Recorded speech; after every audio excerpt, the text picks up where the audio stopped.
In tonight's, October 22, episode of Emmerdale, Fox-Miligan gave Jimmy King the paperwork to sign over his shares of the haulage company, but Jimmy said he needed to read over the small print first. An impatient Caleb told him it was a good deal.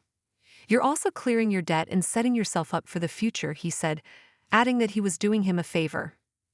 "You're also taking advantage of my misfortune," Jimmy said, telling Caleb he'd sign it later.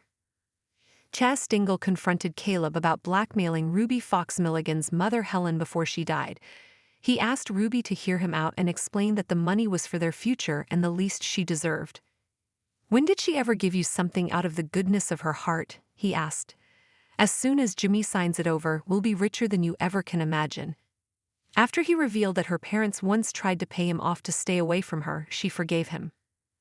Meanwhile, Jimmy asked Will Taylor to check the contract, who said it all looked above board and would solve his money worries. "It saves me from bankruptcy, but it's a big price to pay," he said before signing the paperwork.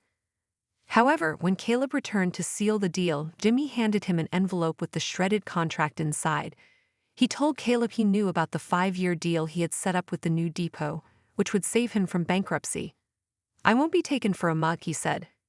Caleb later accused Ruby of ruining the deal before realizing it was actually Will. Ruby was angry and told him to get out. At the Woolpack, he confronted Will and told him he had just lost a job. Will explained he couldn't do it to Jimmy, only to have Jimmy tell him that their friendship was over. Elsewhere, Belle Dingle received roses and was convinced they were from Tom King.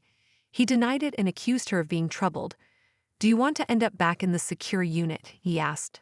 Later, he made a phone call to report her for a bail infringement.